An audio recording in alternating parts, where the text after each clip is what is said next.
శివో అభిషేక ప్రియ అంటే శివుడు అభిషేక ప్రియుడు.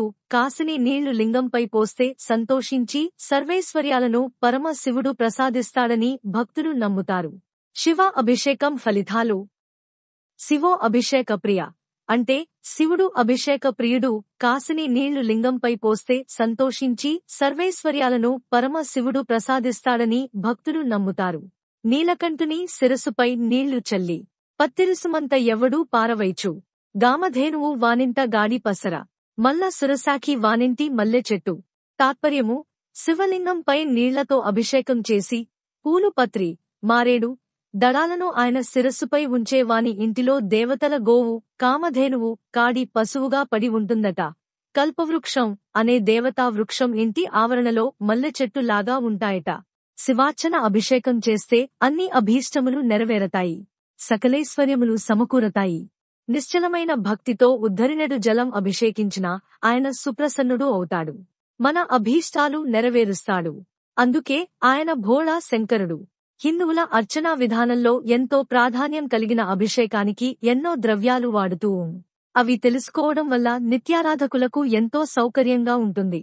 మన పెద్దలు ఎంతో విలువైన ఈ సమాచారాన్ని ప్రాచీన గ్రంథాలలో నిక్షిప్తం చేశారు. శివుడ్ని ఏ అభిషేక ద్రవ్యాలతో పూజిస్తే ఏం ఫలితం వస్తుందో ఒకసారి చూద్దాం. భక్తులు కార్తీక మాసంలో వివిధ పూజా ద్రవ్యాలతో శివుని అభిషేకించి స్వామివారి అనుగ్రహం పొందవచ్చు. ఆవు పాలతో సర్వ సౌఖ్యాలు. ఆవు పెరుగు ఆరోగ్యం, బలం. ఆవు నెయ్యి ఐశ్వర్యాభివృద్ధి. చెరకు రసం, పంచదార దుమఖ నాశనం, ఆకర్షణ. తేనె తేజో వృద్ధి. భస్మ జలం మహాపాప హరణం, సుగంధోదకం. పుత్రలాభం, పుష్పోదకం. భూలాభం, బిల్వజలం. భోగా భాగ్యాలు. నువ్వుల నూనె. అపమృత్యు హరణం, రుద్రాక్షోదకం. మహా ఐశ్వర్యం, సువర్ణ జలం. దరిద్ర నాశనం, అన్నాభిషేకం. సుఖ జీవనం, ద్రాక్ష రసం.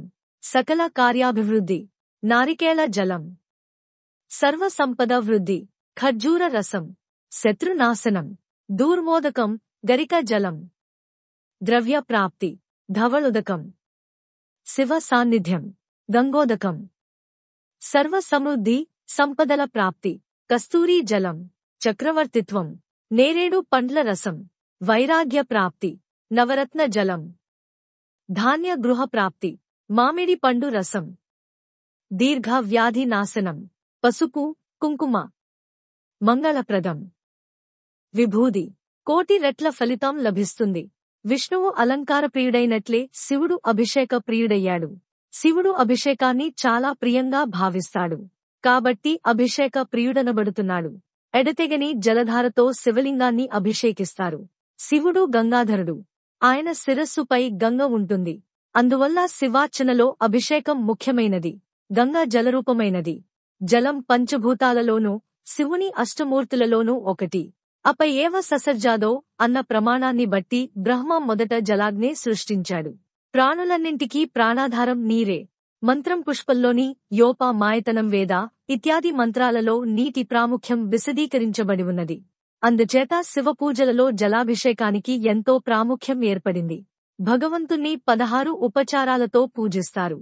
అందులో ఇతర ఉపచారాల కంటే జలాభిషేక రూపమైన స్నానమనే ఉపచారమే ప్రధానమైనది. ప్రజపాన్ శతరుద్రియం అభిషేకం సమాచరేత్ అన్న ప్రమాణాన్ని అనుసరించి శతరుద్రియం పఠిస్తూ అభిషేకం చేయాలి. పూజాయ అభికోహోమో హోమాత్తర్పణముత్తమం తర్పణాచ్చ జపః శ్రేష్టో హ్యభిషేకః పరో జపాత్. పూజ కంటే హోమము, హోమము కంటే తర్పణము, తర్పణం కంటే జపము, జపం కంటే అభిషేకము ఉత్తరోత్తరం శ్రేష్టాలని పేర్కొనబడ్డాయి అని పెద్దలు చెబుతారు.